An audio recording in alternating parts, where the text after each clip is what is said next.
Pertama, Ustadz, mazhab Wahabi itu sesat atau tidak? Ahlussunnah atau bukan? Assalamualaikum warahmatullahi wabarakatuh. Ya, belakangan ini saya baca kolom komentar, banyak yang meminta saya yang membahas tentang Wahabi. Bahkan ada juga yang mengatakan saya adalah Wahabi. Oh, ini channel Wahabi nih, wah ini orang Wahabi nih, gitu katanya di kolom komentar. Tapi ya sudahlah, saya kembalikan kepada Allah Subhanahu wa Ta'ala tentang semua itu, tentang fitnaan dan hujatan itu.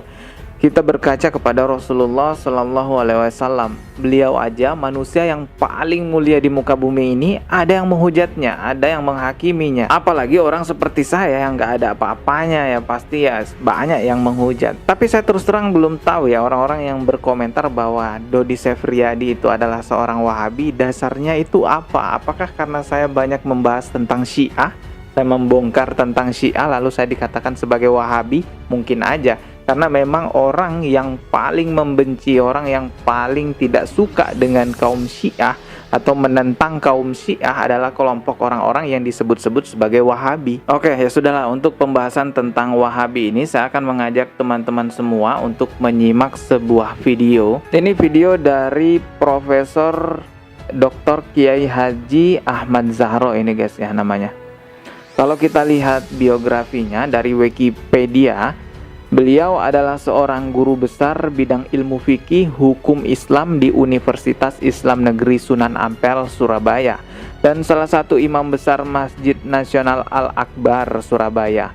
Selain itu, saat ini ia juga diamanahi sebagai Rektor Universitas Pesantren Tinggi Darul Ulum Jombang serta Ketua IPIM, Ikatan Persaudaraan Imam Masjid Seluruh Indonesia.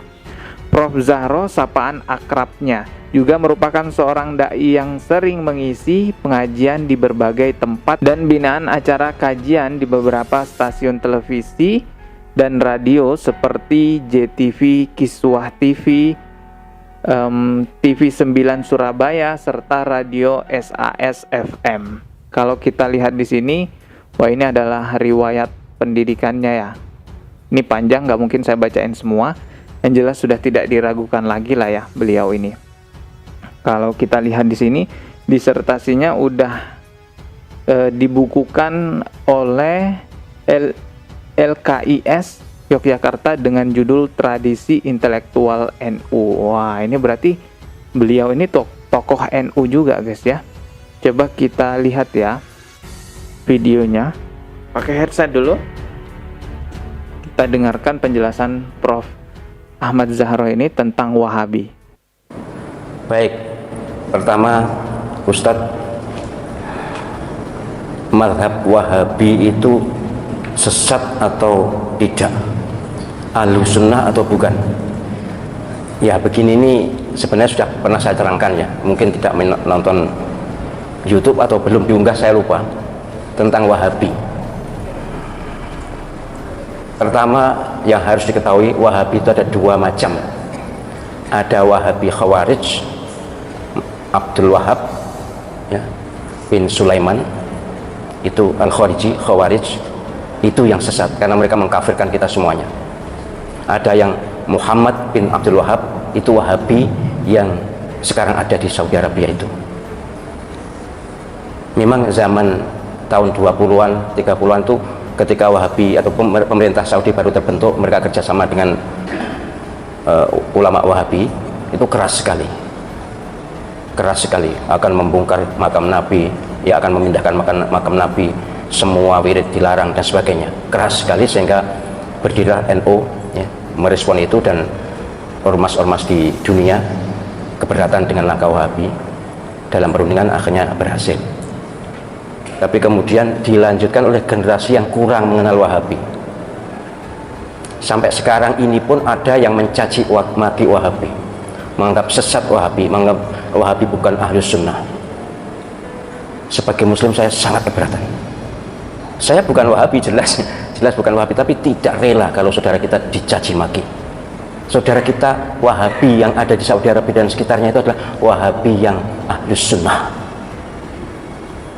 Kalau tidak sama dengan kita, tidak usah jauh-jauh. Bukan Wahabi, NU dengan Muhammadiyah pun banyak perbedaan. Tapi kan tidak boleh mencerca, tidak boleh mencela. Wahabi iblis, Wahabi sesat. Penjenengan pernah haji atau tidak? Pernah umroh atau tidak? Mustahil Allah Subhanahu wa taala rela Masjidil Haram dan Masjid Nabawi diimami oleh iblis. Imam Masjidil Haram, Imam Masjid Nabawi, salah satu guru Al-Quran saya adalah dari Masjid Nabawi. Itu adalah orang-orang soleh, orang-orang baik. Wahabi mereka, pasti Wahabi mazhab akidahnya, tapi mazhab fikihnya Hambali. Jadi kalau mengatakan sesat, bahkan ada yang Wahabi itu ciptaan Yahudi. Benci ya benci, tapi jangan ekspresif dan jangan keterlaluan. Penjenengan nanti akan malu di depan Allah SWT. Mustahil, sekali lagi, Masjidil Haram diimami oleh orang yang sesat. Mustahil. Mustahil Allah SWT ridho Masjid Nabawi imam masjidnya adalah orang-orang sesat. Saya tuh bahkan, karena saya akrab juga dengan Syekh Abdul Rahman As-Sudi, Syekh So'orem, akrab saya dengan mereka. Mereka tuh bahkan dalam persepsi saya orang yang paling awal masuk surga di antara orang yang hidup sekarang ini. Bersih lahir batin. Bahwa amaliyahnya kita tidak setuju, ya banyak. Kalau tidak setuju banyak. Mereka tidak wirid bersama-sama sudah sholat itu juga, ya mereka pahamnya seperti itu. Sholat subuh tidak kunut, ya seperti itu. Lalu kenapa? Ini memang sangat diprovokasikan ini. Kayaknya dikompori oleh Syiah. Syiah memang musuh bebuyutan Wahabi. Saya malah mohon maaf ya, andai saja yang di Masjidil Haram dan Masjid Nabawi itu bukan Wahabi, kayaknya nanti tiang-tiang masjid itu sudah dipuja-puja. Saya menangi apa sih? Ngalamin aku dewe. Menangi itu tahu. Tahun 86 ketika saya haji di sana, itu ada masjid sebelah Masjidil Haram, tiang sebelah lor kulon ini, sebelah barat laut itu dilus-lus oleh orang-orang yang baru datang itu. Entahlah apa, tapi kemudian oleh askar diusir. Jadi banyak penduduk dunia ini yang ilmu agamanya kurang, kemudian masih dilingkungi oleh faham-faham lokal. Ya kalau di Indonesia ini kejawen lah, itu memuja-muja, mengkultuskan tiang itu cagak, bukan tiang wong ya, cagak di Masjidil Haram. Itu dilus-lus, dicium-cium. Apalagi Ka'bah, waduh sudah. Ka'bah itu pojok-pojokan wis mambu abab kabeh. Untung diminyaki terus ya, dilesi minyak. Tapi dulu gitu dulu. Karena tawaf juga masih mudah ya. Penjagaan belum begitu ketat, tapi akhirnya ya makin ketat sekarang. Sudah tidak ada lagi pemujaan pada tiang Masjidil Haram itu, tidak ada lagi. Yang mencuri-curi memang masih ada, misalnya makom Ibrahim itu ada yang mencium-cium, ngelus-ngelus, kemudian dengan sapu tangan lalu diusapkan muka, masih ada. Itu umpama ditoleransi bisa seperti makam Imam Syafi'i di Mesir. Mereka kan bukan Wahabi. Imam Malik, Imam Syafi'i yang terkenal di Mesir, mazhab fikihnya, mazhab akidahnya Asy'ariyah, Mesir. Itu makam Imam Syafi'i saya tahu dengan mata kepala sendiri. Waduh, digunakan tawaf. Ya, kalau saya mengingung, memang tidak seketat di Saudi. Kemudian ada orang yang kirim surat, yang makam dikirim surat. Kemudian ada naruh uang, segala macam jenis ritual mirip kejawen. Jadi sekali lagi saya mohon penjenengan, ya kita tentu sebagai orang yang di Indonesia, kita ikut ulama Indonesia, ijtihad mereka bagus, kita ikuti. Ahlus sunnah wal jamaah. Tapi kita juga harus ngerti kata ahlus sunnah wal jamaah itu kalau bidang akidah memang Asy'ari, itu pun 400 tahun setelah Imam Asy'ari wafat loh. Saya tulis di disertasi itu.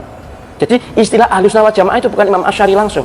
Imam Abdul Hasan Al-Asy'ari itu tokoh Ahlus Sunnah wal Jamaah yang diidolakan dengan Abu Mansur Al-Maturidi. Tapi sebenarnya yang membuat istilah faham Ahlus Sunnah wal Jamaah, membuat nama itu bukan Imam Al-Asy'ari sendiri. Ada berikutnya, ulama berikutnya. Nah, Ahlus Sunnah wal Jamaah yang kita labelkan pada semua orang yang bukan Syiah atau Sunni, itu Ahlus Sunnah wal Jamaah yang berbasis hadis ma'ana alaihi wa ashabi itu. Siapa yang ikut Nabi dan para sahabat itu Ahlus Sunnah wal Jamaah. Ada yang menyebut Ahlus Sunnah saja. Ada yang menyebut Ahlus Sunnah wal Jamaah. Oh, nah, Ahlus Sunnah wal Jamaah NU. Iyalah NU Ahlus Sunnah wal Jamaah, tapi bukan hanya NU. Yang Ahlus Sunnah wal Jamaah itu bukan hanya NU. orang Saudi, orang Mesir, orang Libya bukan NU juga ngaku Ahlussunnah wal Jamaah kok. Saya tuh sudah bergaul dengan segala segmen masyarakat di dunia ini, sudah tahu. Mereka juga menamakan Ahlussunnah wal Jamaah padahal mereka bukan NU. Jadi orang-orang NU ya jangan merasa Ahlussunnah wal Jamaah dewe. Kan ada kemarin ceramah begitu. Itu berarti kedolane kurang atuh. Nek ngaji ini biasanya wong NU wis tutup biasanya. Ngaji ini tutup. Sekolah embuh tapi yang jelas kurang gaul. Saya berharap siapapun yang mengaku beriman dan Islam, jangan memusuhi saudara sendiri. Jangan memusuhi saudara sendiri. Ayo kita bersatu walaupun berbeda baju. Ayo kita kompak walaupun berbeda organisasi. Ayo kita bersaudara. Innamal mu'minuna ikhwatun fa aslihu baina akhawaykum wattaqullaha la'allakum turhamun. Ini firman Allah SWT dalam surah Al-Hujurat ayat 10. Sungguh orang-orang yang beriman ini adalah bersaudara. Maka harus damai dengan sesama saudara. Jangan kebalik, karo wong Islam tuh koyok musuh gitu, tapi karo wong non Islam tuh malah nyedek-nyedek, ngerangkul-ngerangkul. Tak sikut pisan kan kok. Oke, itu tadi videonya. Ini cukup panjang ya. Teman-teman bisa nonton langsung di channelnya ini, Zahro TV. Ini adalah channelnya Prof Zahro mungkin ya. Tapi di sini ada video originalnya gitu. Teman-teman bisa nonton di sini. Kalau kita simak baik-baik apa yang diucapkan oleh Prof Zahro tadi, bahwasanya Wahabi itu terbagi menjadi dua. Ada Wahabi yang Hawarid. Sesuai penjelasan Prof Zahro, bahwasanya kelompok Wahabi Hawarid ini mereka selalu mengkafir-kafirkan sesama muslim, membid'ah-bid'ahkan, bahkan mengecap ahli neraka sesama muslim. Nah, kelompok semacam inilah yang dianggap sesat oleh Prof Zahro. Karena kelompok mereka terlalu mudah mengkafirkan dan membid'ahkan orang lain. Ibadah yang tidak sama dengan ibadah mereka itu dianggap bid'ah, dianggap sesat. Padahal kan kita tahu di Islam itu ada perbedaan mazhab, dan di setiap mazhab itu ada perbedaan cara beribadahnya. Contoh, ada yang kunut, ada yang tidak kunut. Ya nggak perlulah saling menyesat-nyesatkan satu sama lain. Tapi problem lainnya teman-teman, ada orang yang benar-benar mau menegakkan sunnah, mau beribadah sesuai jalan lurus sunnah, lalu dicap sebagai Wahabi sesat. Padahal orang tersebut mau benar-benar menerapkan sunnah. Nah, ini juga menjadi persoalan. Kita jangan gampang mewahabi sesatkan orang lain. Orang yang bercelana cingkrang, pakai jenggot, dan selalu mengatakan kembalilah kepada Al-Quran dan sunnah. Lalu kita katakan, wah ini Wahabi nih, Wahabi sesat ini. Jangan seperti itu juga. Bahkan tadi kata Prof Zahro tadi, yang berbahaya adalah ada orang yang mewahabikan Imam Masjidil Haram, menganggap bahwa sesat juga. Astagfirullahalazim. Mustahil Allah ridho Masjidil Haram yang sangat mulia itu diimami, di sana imamnya sesat. Kan nggak mungkin Allah ridho seperti itu. Kekhawatiran saya sama seperti Prof Zahro, menduga bahwasanya isu Wahabi ini ditunggangi oleh Syiah. Karena kita tahu bahwa kelompok orang-orang yang dicap sebagai Wahabi, kalau kita lihat baik-baik, adalah kelompok orang-orang yang benar-benar menolak ajaran Syiah. Terbukti juga saya di channel ini kan, saya selalu menyuarakan tentang gimana itu Syiah. Saya selalu membuka tentang ajaran Syiah di channel ini, tentang taqiyah dan nikah mut'ahnya. Lalu saya difitnah sebagai Wahabi. Tapi kalau saya pribadi tetap kembali kepada Al-Quran dan Sunnah. Walaupun dicap Wahabi atau gimana ya, saya tetap akan berpegang teguh kepada Al-Quran dan Sunnah. Bagi saya mau dari manapun benderanya, kalau sesuai dengan Al-Quran dan Sunnah, ya itulah yang benar. Entah itu dari NU atau Muhammadiyah, kalau sesuai dengan Al-Quran dan Sunnah, ya itulah yang benar. Tapi kalau Syiah sudah pasti bukan Al-Quran dan Sunnah ya, karena mereka menganggap bahwa Al-Qurannya umat muslim itu ada yang kurang. Mereka tidak berpedoman sepenuhnya kepada Al-Quran. Ya, saya rasa itulah penjelasan saya tentang Wahabi, dan itu bukan sepihak saya berbicara itu, karena sebelumnya juga kita melihatkan pendapat dari Prof Zahro. Jadi saya mengadopsi penjelasan itu dari Prof Zahro. Kesimpulannya adalah jangan mudah membid'ah-bid'ahkan orang lain ya. Kalau kita melihat ajarannya tidak sesuai dengan Al-Quran dan Sunnah, tunjukkan yang benar seperti apa, jelaskan sesuai dalil-dalilnya yang ada.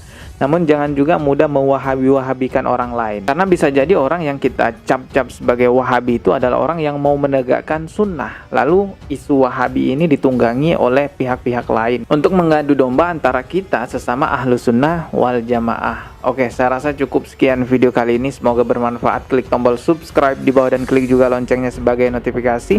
Jadi ketika saya mengupload video terbaru, kalian mendapatkan pemberitahuan. Mohon maaf jika ada kata yang salah. Sekian dari saya. Wassalamualaikum warahmatullahi wabarakatuh.